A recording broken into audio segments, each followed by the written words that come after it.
कि मोहम्मद अरबी तेरा मुकम्मल जवाब कहां से लाया जाएगा?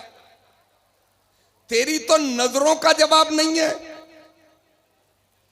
तेरी तो नजरों का जवाब नहीं है। जिस जमाने में खुर्दबीन नहीं बनी थी, दूरबीन नहीं बनी थी, उस जमाने में मोहम्मद अरबी की निगाहें उंगलियों के पोरों से निकलने वाली रेज़ेस को मुलाजा फरमा रही थी। इसीलिए आला हजरत ने इरशाद फरमाया, जिस तरफ उठ गई दम में दम आ गया, उस निगाहे इनायत पे लाखों सलाम। सुभान अल्लाह, सुभान अल्लाह, वाह वाह वाह, जिंदाबाद जिंदाबाद, बहुत अच्छा, सुभान अल्लाह, माशाअल्लाह। ये दो फर्ज बताए मैंने। तीसरा फर्ज है सर का मसा करना। हमारे मसलक में, मसलक के हनफी में चौथाई सर का मसा फर्ज है। कितने सर का मसा फर्ज है? चौथाई सर का मसा फर्ज है। अगर भीगे हुए हाथ से चौथाई सर को घेर लिया गया तो फर्ज अदा हो जाएगा, और अगर पूरे सर को घेर लिया गया तो सुन्नत भी अदा हो जाएगी। मैंने अपने बचपने में अपने पीरो मुर्शिद शहजादाए आला हजरत हुजूर मुफ्ती आजम हिंद अलैहि रहमत व रिदवान को एक बार मसा करते हुए देखा था। वो प्रैक्टिकल बता रहा हूं मैं आपको, क्योंकि हम खाली थोड़ी के लोग नहीं हैं कि मदरसे में बैठे और हमने जानू अदब तय किया और बड़े बड़े मसले वहीं बैठ के हल कर दिए।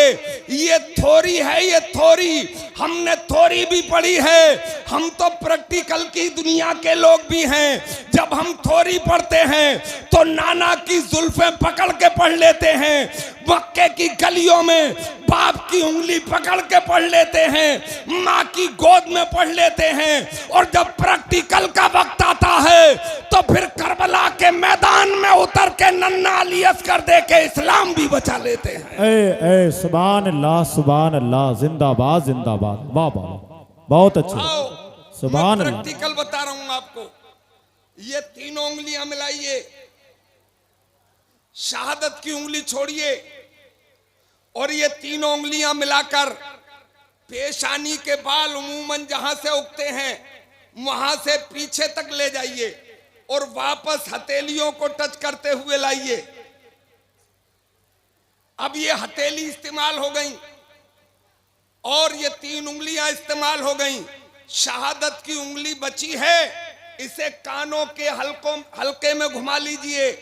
अब ये अंगूठा बचा है तो कान के पीछे मसा कर लीजिए।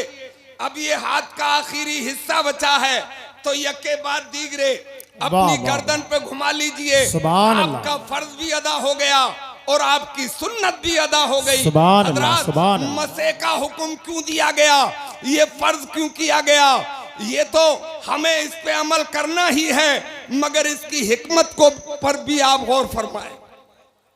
हज़रात, एक बड़ी अजीब बीमारी,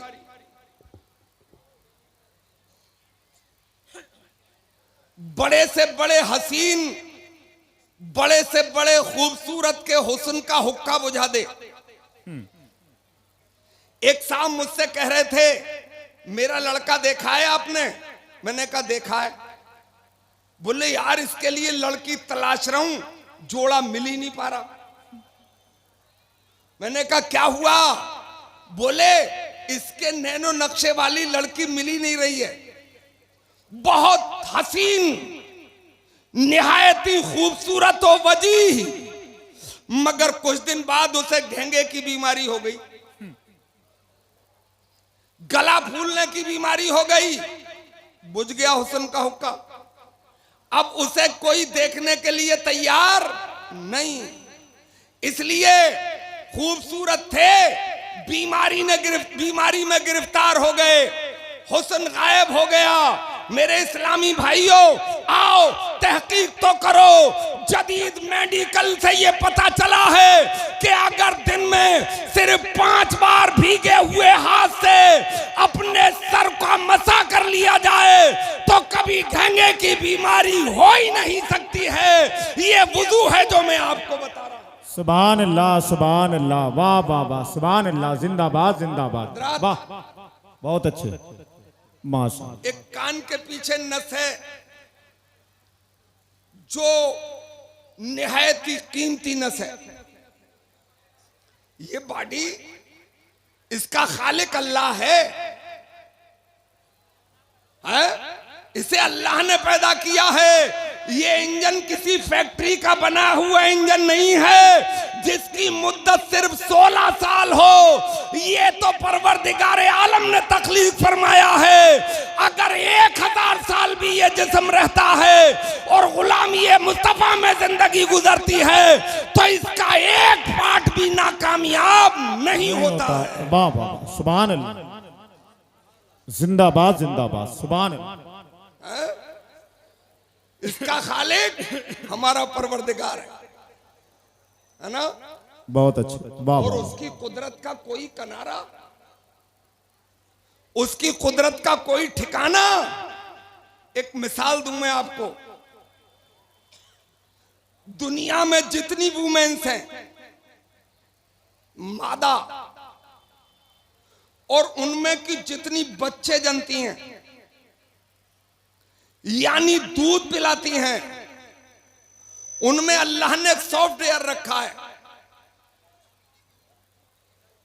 वो सॉफ्टवेयर जब तक वो दूध पिलाने के लायक नहीं होती तो 2 काम करता है। वो कुछ भी खाती हो, chicken, mutton, fruit, biryani, korma, कुछ भी खाए तो 2 चीज बनती हैं। एक तरफ फुजला बनता है, एक तरफ खून बनता है। और जैसे ही वो औरत प्रेग्नेंट होती है, बच्चा जनने के लायक होती है, तो अल्लाह ताला उसी सॉफ्टवेयर को डेवलप कर देता है। अब वो 3 काम करने लगता है। एक तरफ फुजला बनाता है, दूसरी तरफ खून बनाता है, और इन्हीं दोनों के दरमियान से दूध जैसी ग़िज़ा भी पैदा करता है। ए सुभान अल्लाह, नारे तकबीर, नारे रिसालत, उलमाए अहले सुन्नत, सुभान अल्लाह, सुभान अल्लाह, वाह वाह। नसे कान के पीछे एक बीमारी है, आदमी कोमे में चला जाता है जी, है ना? सकते में जितनी वेंस हैं बॉडी की हरकत खत्म कर देती हैं, मगर ये कान के पीछे की नस हरकत में रहती है, और इसे हाज़िक हकीम ही समझ पाता है। कोई काबिल तरीन एमडी ही इसको महसूस कर पाता है। गुजरे हुए जमाने में न जाने कितने लोग इस बीमारी में जिंदा दफना दिए गए, पता ही नहीं चला लोगों को। हमारे यहां खुद की बात है, उनके देखने वाले अभी 1-2 लोग मौजूद हैं। इस बीमारी में काजी साहब थे दफनाइए लोग, तीजा पढ़ रहे थे, काजी साहब तीजे वाले दिन मए कफन के मस्जिद में आ गए और लोग तो उन्हें देखा और मैदान छोड़ के भाग गए। 20 साल जिंदा रहे, 20 साल रहे फिर वो इस दुनिया में, मगर बोले कुछ नहीं। जब भी किसी ने सवाल कब्र के बारे में किया तो जवाब यही दिया कि सब हक है और सब सच है ना? तो वो सकते का आदमी बीमार हो जाता है, अब तो आईसीयू में डाल देते हैं, ऑक्सीजन लगा देते हैं और पंपिंग करते रहते हैं। और अगर आदमी मर भी जाए तो ये जालिम डॉक्टर डाकू मरे हुए पे भी बिल बनाते रहते हैं। सही बात है ना? बिल बनाते रहते हैं। चलो उनकी ज्यादा मजम्मत नहीं करना है, खास बात बताना है कि जब आदमी सकते का बीमार हो तो अब इस पे गौर कीजिए। ये जो कान के पीछे की नस है, इसका एक बहुत ही कामयाब वर्क है। जब आदमी का खून गाढ़ा हो जाता है और उसकी किडनी खून को छानना बंद कर देती है। तो दिमाग कहता है कि तू अपना काम कर। बोले मुझसे नहीं होगा। बोले वजह? बोले खून इतना गाढ़ा हो गया है कि मेरी चल्लियों में से निकल नहीं पा रहा है। बोले मतलब? बोले बॉडी को पानी की जरूरत है। तो दिमाग इस नस को हुक्म देता है कि तू अपना काम कर। ये नस अपना काम करती है और एक लिक्विड छोड़ती है जो आदमी के गले में जाता है, तब आदमी को पानी पीने का एहसास होता है। एक बड़े दानिश्वर ने लिखा है कि अगर इस नस का मसा भीगे हुए हाथ से आदमी मुताद्दिद बार करता रहेगा तो कभी कोमे में नहीं जा सकता है, वो कभी सकते का बीमार नहीं होगा। वाह वाह वाह, सुभान अल्लाह सुभान अल्लाह, वाह वाह, बेशक बहुत अच्छे। चौथा फर्ज, पैरों का धोना। टखनों तक पैरों का धोने का हुक्म है। हजरात, पैर धुल गए, 4 फर्ज अदा हो गए, वुजू आपका हो गया, मगर पैर क्यों धुलवाए गए? है ना? एक बीमारी आज तो बड़ी तेजी से बढ़ रही है, अनिंद्रा की बीमारी, कम ख्वाबी की बीमारी। वो अडानी साहब का नाम सुना है आपने? अरे बड़े मशहूर हैं वो तो, मीडिया में सुना है कि पहले नंबर दूसरे नंबर की कुर्सी तक पहुंच गए थे, अब खिसक गए हैं।